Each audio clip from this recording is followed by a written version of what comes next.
Mais de 50 anos de experiência em controle de ponto, controle de acesso e segurança eletrônica. E Prefeitura de Belo Horizonte. Acesse pbh.gov.br e conheça nossos serviços. Olá, boa noite para você. Está no ar o Jornal da Alterosa desta quarta-feira, dia 22 de maio. Confira os destaques de hoje. 4 pessoas são baleadas em menos de 24 horas em Vespasiano. Entre elas estão uma criança e uma adolescente que havia acabado de sair da delegacia. Enterrados os corpos de 3 vítimas de homem que matou 4 pessoas em Paracatu. Comerciantes de Barão de Cocais amargam prejuízo com possível rompimento de talude. É agora, no Jornal da Alterosa.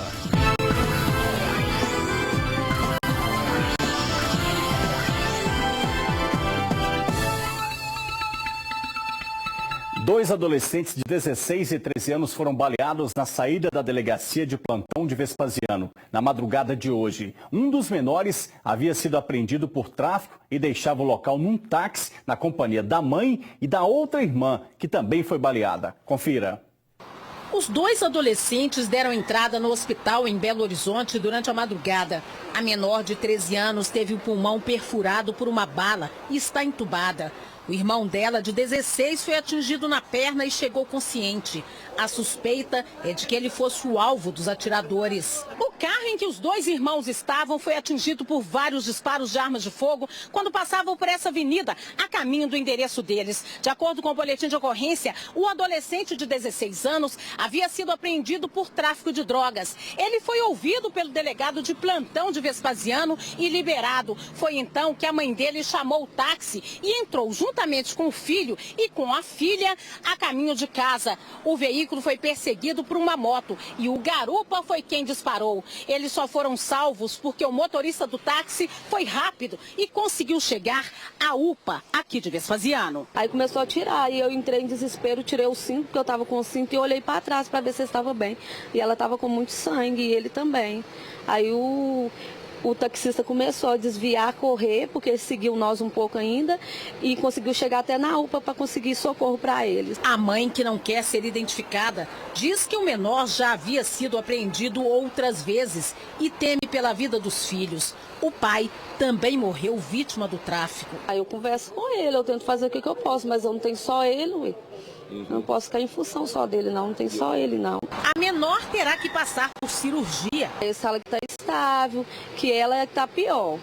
Ela, eu acho que é a mais inocente de todas que está pior. Segundo a PM, o adolescente foi apreendido juntamente com outros 5 homens que estariam transportando drogas num táxi. Com a deflagração dessa operação e a prisão dos indivíduos e a apreensão da droga, infelizmente houve essa retaliação.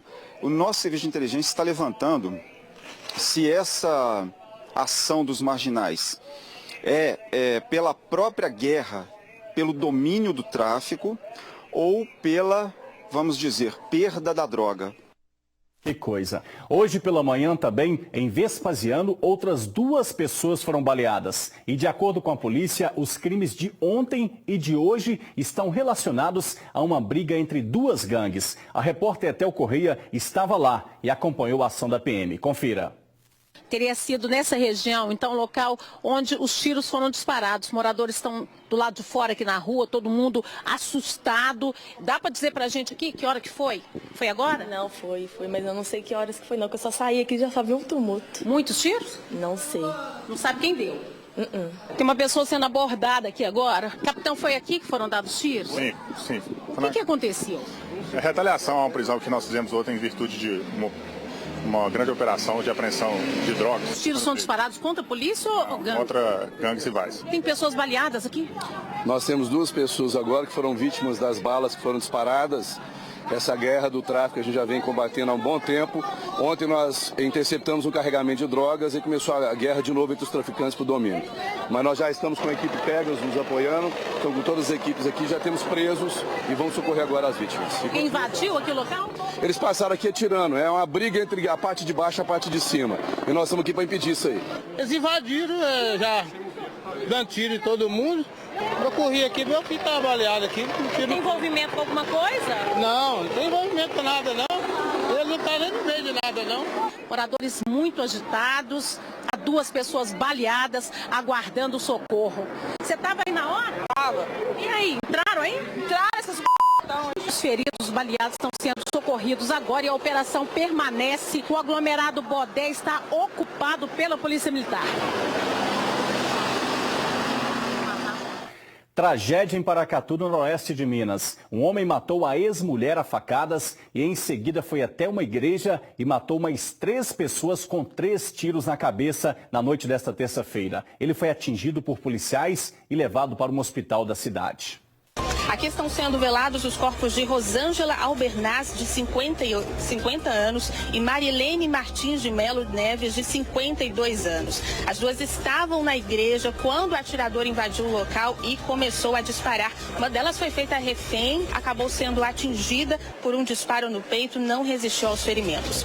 Além das duas, também está sendo velado aqui próximo ao local onde nós estamos, que fica ao lado do cemitério, o corpo de Antônio Rama, um idoso de 67 anos, que também estava no local, foi baleado e não resistiu aos ferimentos. Os 3 participavam de uma reunião nessa igreja quando o atirador invadiu o local armado e começou a disparar, não tiveram tempo de se defender ou de fazer qualquer coisa.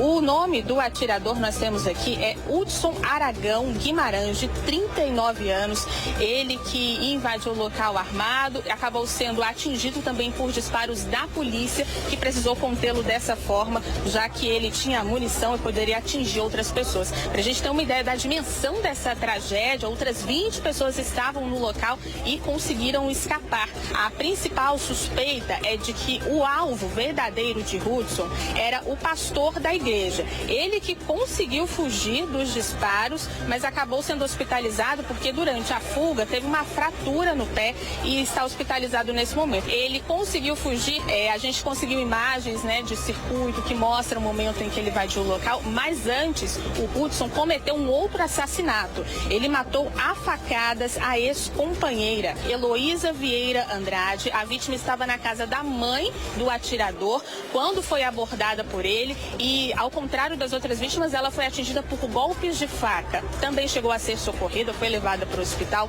mas não resistiu aos ferimentos. Os corpos das 3 vítimas mortas dentro da igreja foram enterrados hoje à tarde. O sepultamento de Heloísa Andrade, morta a facadas, será amanhã, depois que o filho dela chegar do Canadá. O estado de saúde do atirador Hudson Guimarães é considerado estável.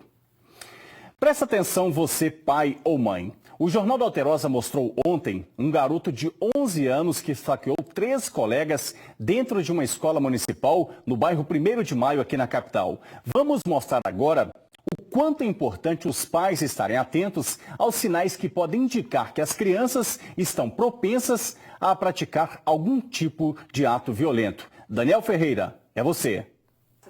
Segundo essa psiquiatra, a criança de 11 anos que esfaqueou 3 alunos na Escola Municipal Josefina Souza Lima teve um surto psicótico. Ela explica que os pais devem ficar atentos aos sinais para evitar que ocorram agressões como essa. A gente tem que assistir muito bem os sintomas das nossas crianças. Tá? Alguma coisa diferente que está acontecendo. Isso é de suma importância. Preparar os pais para esse sintoma, para as diferenças que estão acontecendo, preparar a escola, para que a escola tenha fundamentação, tá? Tanto teórica como de acolhimento para esses tipos de patologia que tem aumentado cada vez mais. A agressão aconteceu nesta terça-feira. O menino levou 3 facas escondidas na mochila para a escola e, além de ferir as 3 crianças, ele ameaçou outros alunos. Hoje a escola está de portas fechadas. Segundo a Secretaria Municipal de Educação, aconteceu uma audiência entre pais e funcionários para que o fato não ocorra novamente na instituição. Continua o acompanhamento articulado saúde e educação. Como eu disse, uma criança que já está em acompanhamento médico há 2 meses, agora é estreitar, aprofundar, né, esse acompanhamento saúde e educação e avaliar. A gente não consegue, só nós da educação, fazendo essa avaliação. Precisa dessa articulação com a saúde para avaliar.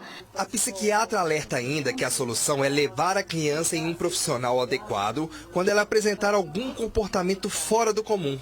Nós temos que entender que nós temos que perceber os sinais a nível de intensidade e frequência. Não está dando as respostas sociais esperadas, ou seja, diálogo, sair com os colegas, trazer algumas brincadeiras, algumas anedotas, ou seja, a normalidade, né? No que a gente espera. Então, é hora de você observar os sinais. E observando os sinais, tudo aquilo que sai da normalidade tem que ser bem assistida.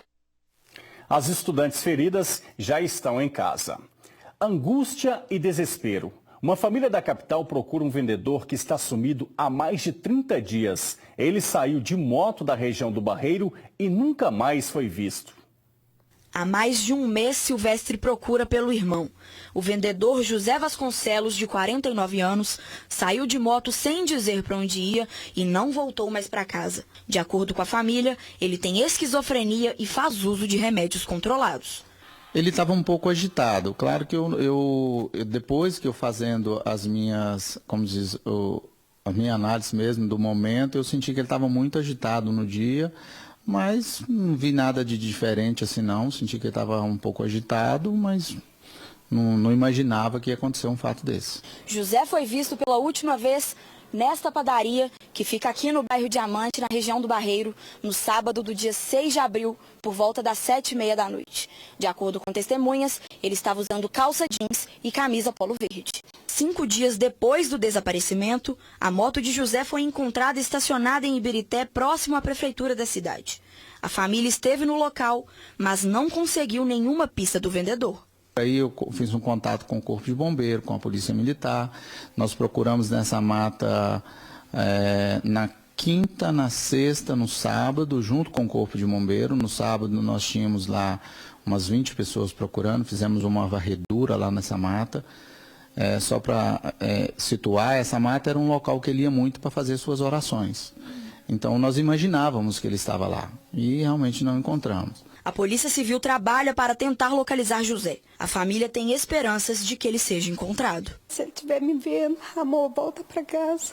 Estou morrendo de saudade. Seja lá o que for que aconteceu, volta, a gente conversa e vê. Quem tiver informações sobre o paradeiro de José, pode ligar no 0800 28 28 197. É hora de saber como fica o tempo nessa quinta-feira em todo o estado.